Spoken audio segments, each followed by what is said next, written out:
I've recorded every single Mythic Plus key that I've attempted in Season 3, and in this series I'm going to cover the highs and lows of each dungeon on my way to pugging to the 0.1% title. I am going to skip out on the lower keys from the very start of the season as there's not too much to learn from them, so we're going to jump straight in with a Dark Heart 21. In true pug fashion, we deplete this. So in this first key, for some reason we played the Crazed Razor Beaks near the start of the entrance to this room. Normally you'd interrupt the Ruiners and take them onto the Razor Beaks because it's much safer over there, and you'll see why that is the case. Because I get entangled from the affix here, I run out to the left slightly too far, and I do end up ninja pulling the Grizzly to the left alongside the two Ruiners that are with it. This pretty much causes a wipe. We do manage to salvage the pull, but being a hunter main, you do have to ninja pull sometimes.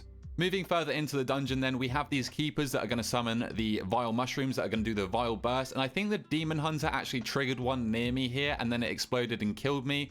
They have since nerfed the radius of this, but yeah, I didn't myself actually trigger a mushroom. It seemed like the DH did, but I don't know how that would then kill me. But not the end of the world. We then move on to Oak Heart, and the tank actually dies here to the Crushing Grip. At the time, I did think this was because of my turtle, but looking back on it now, you can see that the tank is just getting chunked down by it, and then when he gets thrown to me, he actually dies, or even just before it. But yeah, I wasn't sure if me popping turtle and becoming immune to damage would therefore make the tank take more damage, and that ended up killing him, but I think he was just ticking out anyway. On to Dresseron then, this is where the key falls apart. The healer does die to the downdraft here, he just slowly ticks down. I guess he just wasn't prepared for it. This causes me and Seb to tick out naturally to the damage throughout the fight, and then before it's a full wipe, the DH just leaves the key, which is unfortunate because I do think this key was still timeable. So we run the Dark Heart Thicket back on a +20 here, and the tank pulls some Blossoms with the Keeper. We take down the Keeper because obviously he is healing the Blossoms for I think 5% of their health every second or two. So we take out the Keeper, and then I guess the tank wasn't aware of this mechanic because he then chain pulls it into the next two Keepers, which then obviously just heal the Blossoms that we've just damaged to full health.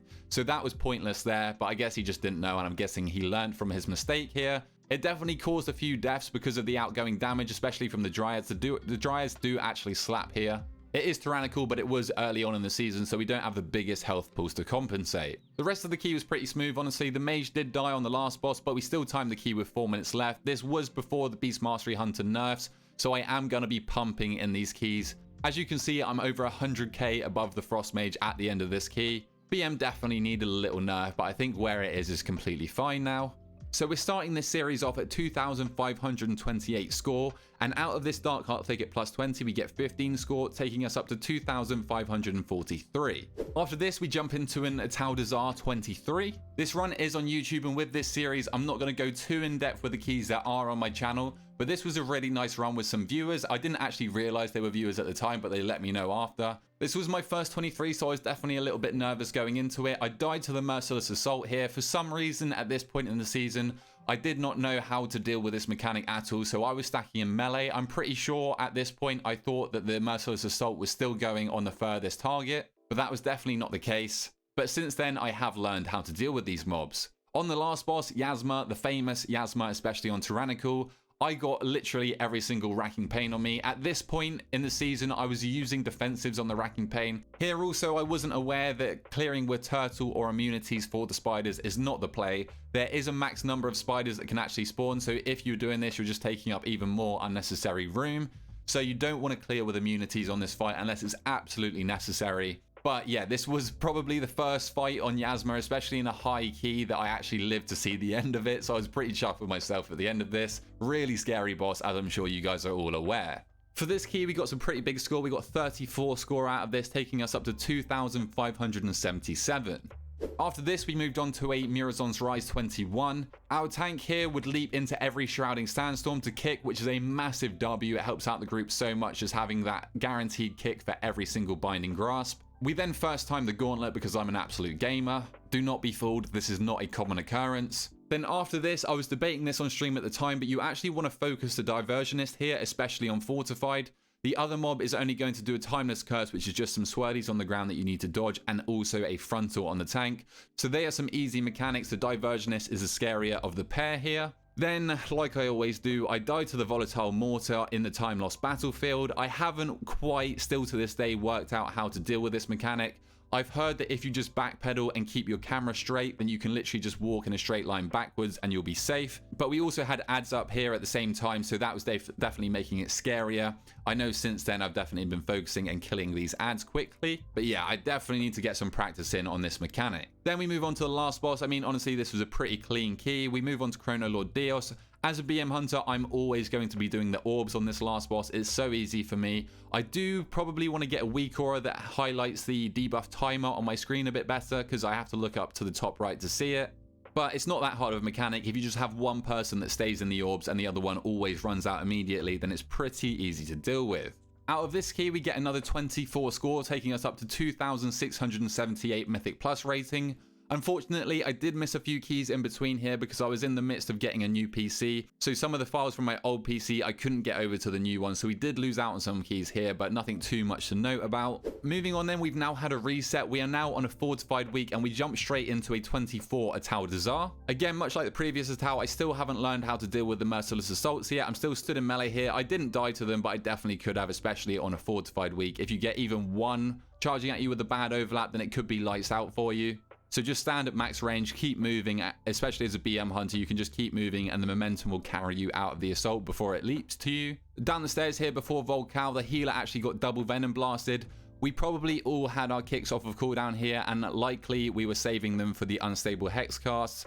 But yeah, I definitely could have kicked here, we could have stunned, we could have used a lot of CC here to stop this death. Just before the priestess, we didn't have lust for this pack, which you probably ideally want, especially on a fortified week, but we still managed to hit 1.3 million DPS here without lust, so that is a big W here. And I've definitely got some better gear since then as well. Back onto the infamous Yasmin then, the priest didn't have themselves topped up for the soul rend, and they actually died through their barrier to it, which is kind of surprising on fortified. I thought it might have taken the priest definitely low, but I didn't think it would kill them at this point. But yeah, we definitely slammed on the overall in this key. Pretty happy with an almost 300k overall in Atau Desar, especially when I was probably sat around 475 here, I would guess. Out of this key, we got 21 score, taking us up to 2878. After this, we jumped straight into a Waycrest Mana 24.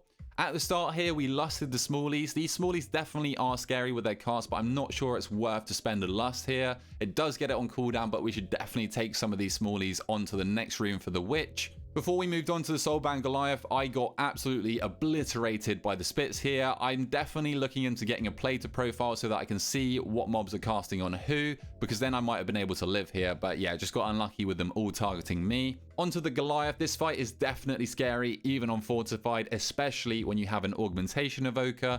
Org really isn't that great on this fight because you do lose the DPS that you would gain from having a third DPS. If the thorns do go on one of your 2 DPS, then you're losing a lot of damage from it, unfortunately. I got pretty much every single soul thorns in this fight. Just my luck. And then I died to one near the end of the fight. Unfortunately, like, I just can't pre-defensive every single one, just assuming it's on me, because then it's going to go on somebody else for one. But Blizzard just need to make this better telegraphed. Like, the boss needs to actually target someone before they soul thorns, because at the moment it's just too RNG. Like, at least you don't have to waste a defensive if you know who it's being cast on. I've seen in higher tyrannical keys that people are actually taking PvP trinkets into this just to trinket the stun. Like, that's how bad this boss is. It's definitely a massive wall, especially on tyrannical keys. Here, unfortunately, we had a quick wipe because the Demon Hunter actually scheduled into the boss room to pull the pack in there, and it somehow hit Raoul the Gluttonous, so he just started one-shotting us through the walls, which is unfortunate. Then after the boss, I got spat on again here, which made me completely panic. I ran into the room to not line of sight my healer, but I ran straight into a dinner bell like an absolute bot and died to that. The run was kind of falling apart here. The tank was pulling like an absolute madman, so people kept dying. I died to the etch here, which I really shouldn't have. I just didn't see that it was on me quick enough. I tried to feign death, but unfortunately it was too late. As you can see, I was spamming the feign death button here. Seb died to the rotten expulsion frontal on Raoul. He's going to hate me for including this, but I just included it to remind you guys that it is a frontal as well, so you can actually dodge the damage if you sidestep whichever way he's facing. For the Waycrest fight, we actually soothed a Soul Charmer in the back so that we didn't go over percent and pull it unnecessarily here. It does make the fight a little bit more sketchy, but you're probably safer than you expect you are because mine soothe OP.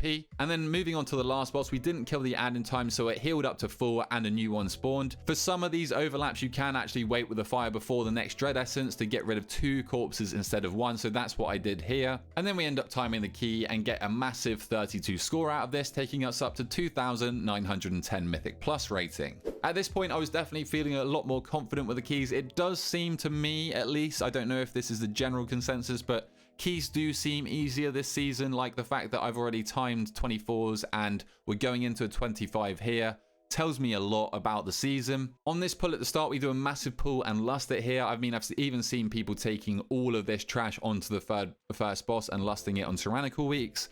But this was a fortified week, so we played it a bit safer. I still managed to hit 2 million DPS here.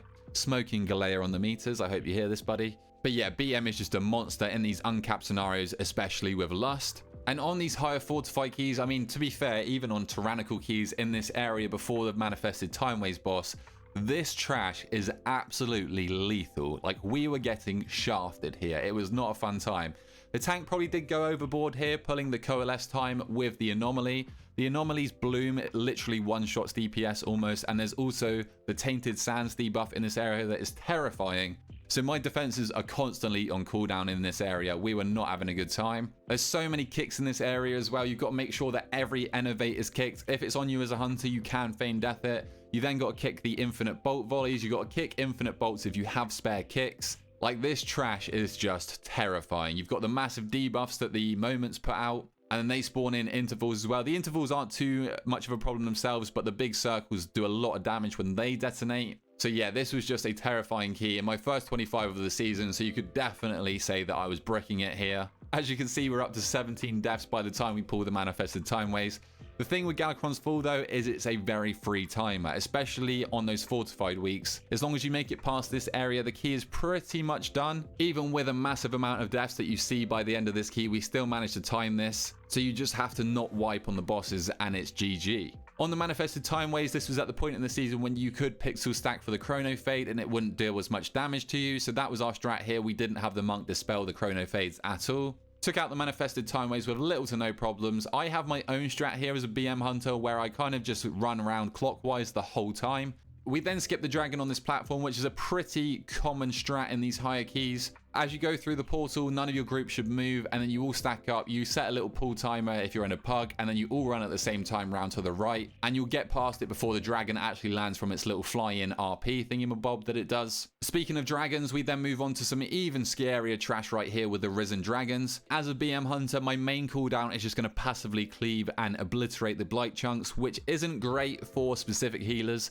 I didn't know this at the time, but Galea was live streaming and he was saying that Vespi shouldn't be AoEing the mobs down here because the Mistweaver's healing actually scales off of the amount of targets. Not something that I can personally help because I definitely want to be popping cooldowns on these mobs to delete them. But for any of you classes out there that can fully single target into these dragons, if you've got a Mistweaver healer, then just full on single target. To be honest, these mobs didn't really cause us much problems. The healer was absolutely pumping. We got the AMZ from the Blood DK, so that was a big W right there. Another fight that I'm really not confident with and I need to get a lot more practice with is the Blight of Galakron. Not too confident on the corrosion orbs myself, and also like just not confident with the boss in general. Here I died to the Blight Breath. I stood in it, my camera kind of messed me up here. Not making an excuse, that is purely on me. But yeah, I should have seen this coming through.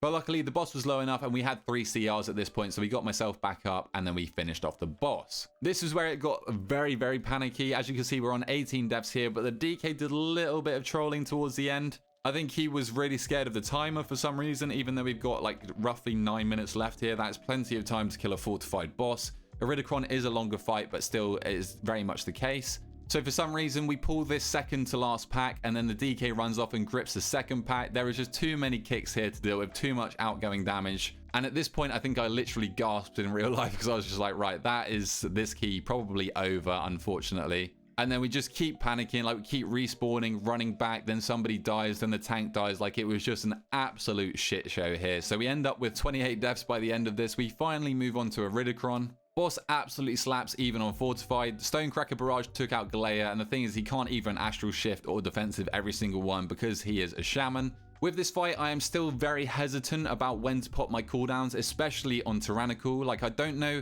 I'm pretty sure I need to send my cooldowns on Earth Surge, but I also probably need it for the last phase where we get buffed up by Chromie to make sure that we kill him in time. So that's something for me to figure out. Maybe you guys could leave a comment when I should actually pop my cooldowns here, but basically I just send them on cooldown, try and line them up with Earth Surge as best I can because you don't want that damage getting out of hand. And then somehow, with 29 deaths, we take out the last boss with around 10 seconds left on the timer on a 25. Like, that is just mental that you can time a 25 with 29 deaths.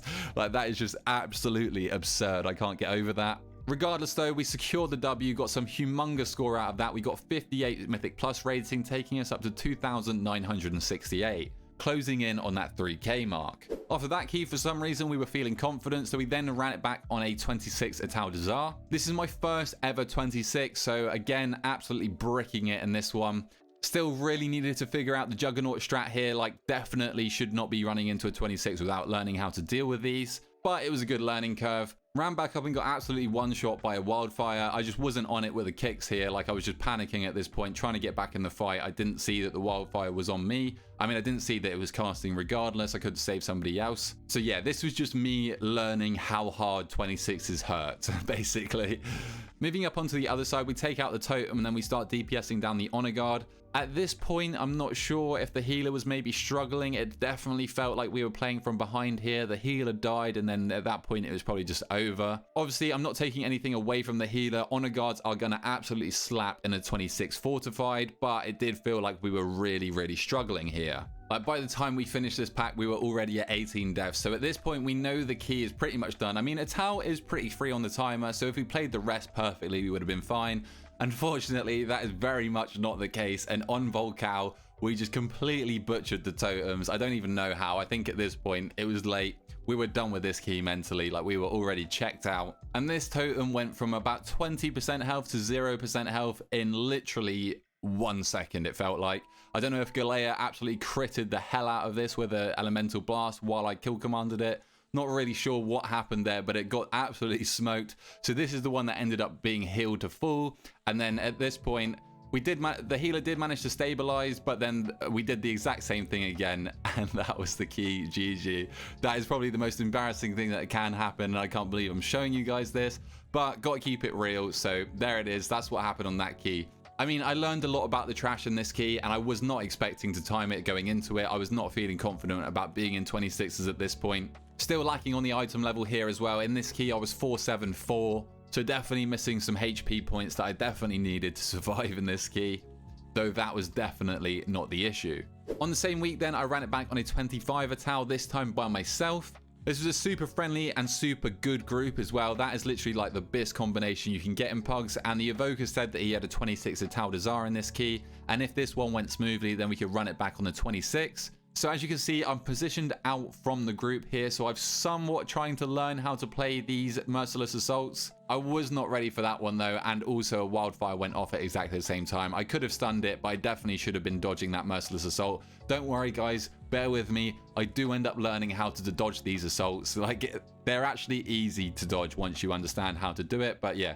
For some reason, I was backpedaling like an absolute NPC right there. Here, I realized I definitely should have asked the tank before the key what his route was going to be, because I ended up popping Call of the Wild on the previous honor guard, and then we did a massive pull here, which to be fair, I probably should have expected at this point. BM still does great damage outside of its cooldowns, but it would have made this pack a lot less scary if I had Call of the Wild for it. Healer was an absolute gamer here. I end up dying to a Venom Blast. I had my kickoff cooldown here. I definitely should have kicked. I'm starting to realize that I'm actually quite bad at this game. Unfortunately, on Volcal as well, as soon as we transitioned him and turned to DPS the boss with Lust, I fell over. He actually ended up getting 2 ticks of the Noxious Stench go off here, so I died to it literally as we popped Lust. I popped my cooldown, I popped my trinket. I was molding here, but it's just how it goes sometimes. I don't really know, like, I definitely could have kicked here. I'm not going to fully blame this on the tank, but I feel like the tanks normally do take hold of the Noxious Stench cast and pretty much kick it every single time. I was unfortunately just too locked into pressing my cooldowns here, and it bit me in the ass. Got back up here, killed Volcal, easy stuff. Fight's pretty simple. There is a lot of damage going out, especially when the dot takes. Maybe use a defensive for every single one, especially on Tyrannical. Here, I made a vow to myself that I was not going to die to the Merciless Assault, so we stay pretty much max range from the pack the whole time, constantly keep moving, and it's actually so free to dodge the assaults. As a BM Hunter, obviously much easier than other classes that you have to actually cast, but I can literally just run from left to right. We got so much room in this area as well that it just makes dodging it so free. I really liked what this tank did before the start of Priestess. He called for our individual CC on each of the ads, so we started off with a Druid route. into a rogue blind, and then into my trap, or those last two might have been the other way around, I forget. But that meant that we didn't have to deal with one singular ad during this phase, made this a lot quicker of a boss. And then we move on to Yasma, a very scary fight, but we didn't have any deaths on it, and we timed the key. As you've seen previously, I already 2-chested a 24 of this, so we only got 8 score out of this, taking us up to 2,976 Mythic Plus rating. But because we did so well with this key, the Evoker offered his 26 to Taldazar, and we ran it back. This key was super clean. I learned the Juggernaut tech here, so I didn't die to the Juggernauts on the first pull. The healer was an absolute beast. Got up to Yasma, as you can see, completely flawless run here, 0 deaths, so we really improved from that last key. We're both pumping, me and the Rogue, and I did not see this spider under Yasma, unfortunately, so I do ruin the flawless run. I run into it like an absolute bot. It takes me out, the Soul Rain goes off, and the healer gets me up. And then as the boss dies, I die again to another spider. Like at this point, the boss was literally dead, so I was just like, no, all damage on the boss. I'm not even looking at anything else, not looking at mechanics, not doing them. I'm just finishing the boss so that we time this 26. Secure the W. Bit embarrassing from me at the end, but we played the rest of the keys so goddamn well that I'm not even asked about it. And we get 10 score out of that, taking us up to 2,986. That's where we're going to leave it for this episode. So if you guys did like this breakdown of all of my keys, then please feel free to drop a like down below and subscribe to your boy. And until next time, I'll catch you guys later.